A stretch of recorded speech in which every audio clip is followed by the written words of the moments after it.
à installer un visiophone. Alors le modèle que j'ai choisi est un modèle un peu particulier puisque j'ai choisi la référence Weva.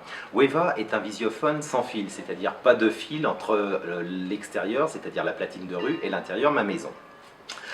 C'est un système qui fonctionne en 2,4 GHz et qui a une portée champ libre d'environ 300 mètres. Alors, le système radio, c'est vraiment quelque chose de super facile à installer, vous allez le voir de suite, mais attention, ça demande quand même quelques précautions. C'est-à-dire que dans un premier temps, je vais quand même l'essayer sur pile pour voir si la transmission se fait correctement. C'est un système qui est complet parce que bien évidemment je retrouve un moniteur. Alors moniteur que je peux fixer au mur grâce à son étrier, ou alors simplement que je peux poser sur table grâce à son support. Une platine de rue équipée d'une visière, un boîtier électronique qui contient en fait toute la partie radio et dans lequel je vais insérer mes piles, puisqu'en fait il faut quand même l'alimenter, et on va voir que je peux l'alimenter soit par pile, soit si j'ai un automatisme de portail ou une basse tension, je pourrais l'alimenter aussi en basse tension. Tout un tas de quincailleries pour la fixation, etc. Et puis si jamais j'ai des problèmes de portée, à ce moment-là, j'ai même un câble qui va me permettre en fait de déporter l'antenne qui est fixée au boîtier. Alors, c'est un système qui est complet au niveau de l'utilisation, puisqu'en fait, je m'aperçois donc que j'ai un système radio de 300 mètres qui a une vision nocturne, ou du moins qui fonctionne à la pénombre, qui est capable de faire fonctionner une gâche électrique, un automatisme de portail, et dans lequel je peux insérer une carte SD simplement pour pouvoir faire des enregistrements, notamment quand je ne serai pas là, ça sera un enregistrement de mémoire de passage en fait. Donc comme je vous ai dit, c'est un système qui est vraiment très facile à installer, qui demande très peu de temps, et ça, on va le voir de suite. Si j'ai choisi un modèle Weva pour cette installation, c'est qu'en fait j'ai besoin de remplacer un vieil interphone. Les fils sont complètement mangés, c'est-à-dire qu'en fait ils sont inutilisables, donc impossible de retirer une gaine, impossible de tirer des fils. Et en plus là j'ai une configuration un peu particulière puisque je suis vraiment obligé de poser la platine de rue sur le ventail et non pas sur les piliers, puisque les piliers sont en biais. Donc si jamais je veux garder quand même la possibilité de pouvoir ouvrir le ventail, il me faut quelque chose de mobile. Le Weva s'y prête parfaitement. Première étape, ça va être la pose de la platine de rue. Alors déjà, je vais désolidariser la platine de la visière et je vais installer ma visière sur son support. J'en fais quelque chose de droit quand même. Je vais pointer.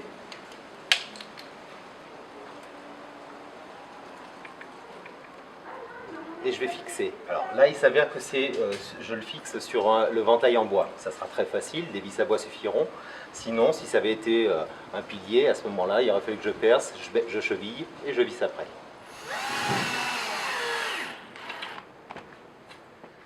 Ma visière est installée à environ 1,60 m comme indiqué sur la notice. Et maintenant, il ne me reste plus qu'à faire un trou simplement pour pouvoir passer le câble qui va au boîtier extérieur.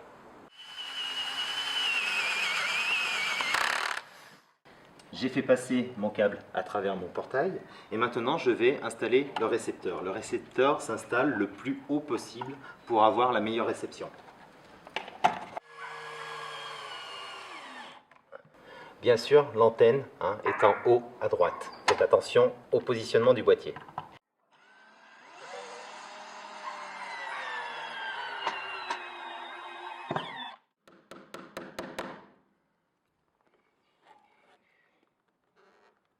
Je vais maintenant connecter la platine de rue. Alors normalement, comme dans ce cas-là, j'ai un surplus de câbles, sur la notice, il est conseillé de l'enrouler derrière le boîtier extérieur. Mais je sais qu'un grand nombre d'utilisateurs ont tendance à vouloir couper ce fil. Bon, normalement, c'est pas conseillé, mais ce que je vais faire, c'est que je vais le faire avec vous, simplement parce qu'en fait, il y a une petite particularité et je voudrais pas que ça crée des soucis au niveau de l'installation. Si vous regardez bien, vous avez des fils de couleur, et notamment un noir, d'accord? Mais faites très attention, parce que le noir, c'est simplement le blindage du câble qui a été utilisé comme conducteur. Donc, si jamais vous coupez votre câble, ce fil noir, vous ne le retrouverez pas. J'ai donc dénudé mes câbles, torsadé les cuivres, et vous voyez que là j'ai la tresse du câble, ce que je vous disais tout à l'heure. Et en fait, cette tresse, ça va être notre fameux câble noir. Donc lorsqu'on va relier la platine de rue, il faudra bien s'imaginer que le fil noir, c'est celui-là. Pour le câblage, c'est très simple. Je me repère simplement aux couleurs et à la notice.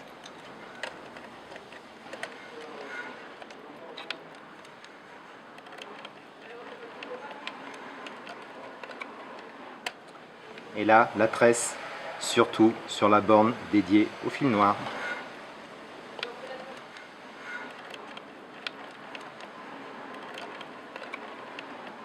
Il ne me reste plus qu'à fixer la platine de rue.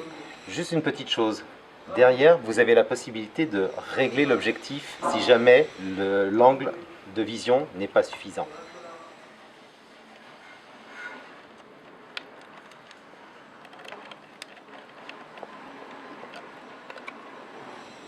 La liaison platine de rue boîtier électronique est réalisée.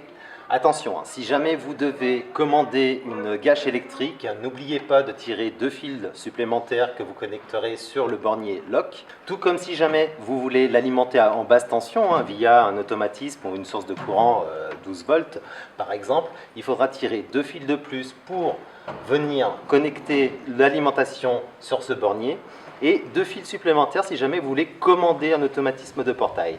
En l'occurrence, je vais me servir que de la sortie gâche puisque je vais alimenter par des piles. Faites très attention de bien respecter la polarité, d'accord? Il y a des sigles gravés au fond, moins, plus, moins, plus.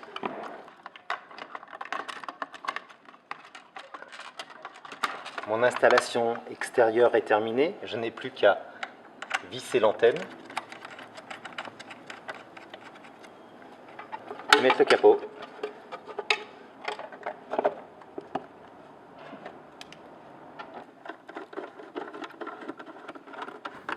Une petite parenthèse.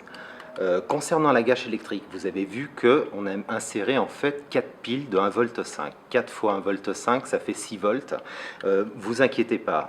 En fait, le boîtier électronique contient un circuit LRC qui vient charger un condensateur en 12 volts et c'est bel et bien un 12 volts qui va venir commander votre gâche électrique.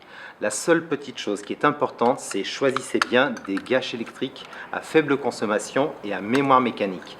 Simplement parce qu'en fait, la décharge du condensateur va être très rapide et en fait, l'information que vous allez envoyer à la gâche sera très brève. Donc, il faut quand même pouvoir faire en sorte que votre visiteur puisse entrer chez vous. C'est pour ça qu'il faut une mémoire mécanique. Toute la partie extérieure est installée. Comme je vous avais promis, c'est vraiment très facile à installer. Maintenant, on va installer le moniteur. Vous allez voir, c'est tout aussi simple. Simplement parce que le moniteur, deux possibilités. Soit je le pose simplement sur une table, auquel cas je déplie le pied et je le pose. J'ai plus qu'à allumer mon moniteur pour faire fonctionner. Soit deuxième possibilité, je vais utiliser l'étrier de fixation et le fixer contre le mur. Alors, le plus simple dans un premier temps, c'est que je vais retirer les pieds. Ce sera beaucoup plus simple pour prendre mes mesures, pour pointer en fait mes trous. Hop, j'applique l'étrier. Bien sûr, je prends le niveau. Je trace, je perce et je fixe. Mon étrier est posé. Je vais connecter l'alimentation derrière le moniteur et accrocher mon moniteur sur son support.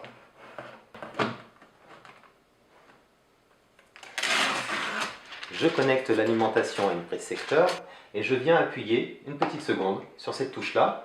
Mon voyant bleu va s'allumer, simplement pour dire que mon moniteur est en mode veille. L'écran va s'allumer quelques instants. Je vais simplement attendre qu'il se coupe et puis après je vais aller à la platine de rue pour appuyer sur le bouton et voir si la transmission se fait correctement. Mon moniteur sonne pour m'avertir de l'arrivée d'un visiteur. Je vais en fait me servir des pictogrammes du bas. Alors pour avoir la vidéo, j'appuie simplement sur la touche vidéo. Et puis pour pouvoir converser, je vais appuyer sur la touche audio ici. C'est du main libre, je n'appuie qu'une seule fois sur les touches et là en fait je vais pouvoir converser avec mon visiteur. Si jamais je veux lui ouvrir un portillon, genre une gâche électrique, je vais appuyer sur la touche OK pendant juste une seconde. Et si jamais j'ai connecté un automatisme de portail, à ce moment-là, j'utilise cette même touche, mais pendant environ 2 secondes. Voilà, c'est du main libre, comme je vous l'ai dit, et en fait, l'image va se couper automatiquement au bout d'environ 30 secondes. Normalement, la platine de rue est appairée d'origine avec le moniteur, mais dans certains cas, vous serez peut-être amené à faire cet appairage. Alors, si c'est le cas, c'est vraiment très facile. Vous allez simplement dans Menu,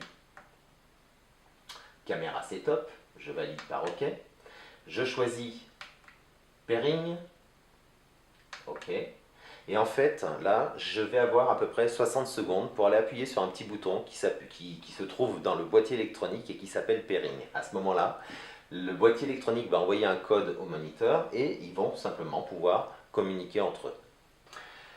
Je vous ai indiqué tout à l'heure que le système était équipé d'une fonction mémoire de passage. En fait, lorsque vous serez absent, vous avez la possibilité de lancer des enregistrements d'environ 30 secondes, des visiteurs qui vont venir pendant votre absence. Alors, cette fonction est normalement déjà active, mais si ce n'est pas le cas, vous allez simplement dans Menu, vous choisissez Record Setup, vous validez par OK, et ici, vous avez la possibilité de valider ou pas la fonction. Alors bien sûr, attention, cette fonction n'est valide que si vous avez inséré une carte SD.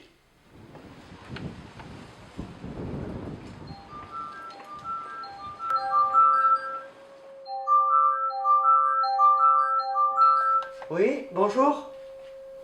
Non, c'est simplement savoir si le système fonctionne correctement. Oui, très bien. Parfait. Le système Weva a évolué en version Weva 2. L'installation et le système sont parfaitement identiques. Simplement, il y a une évolution au niveau de la platine de rue qui est passée en version slim, une version beaucoup plus fine.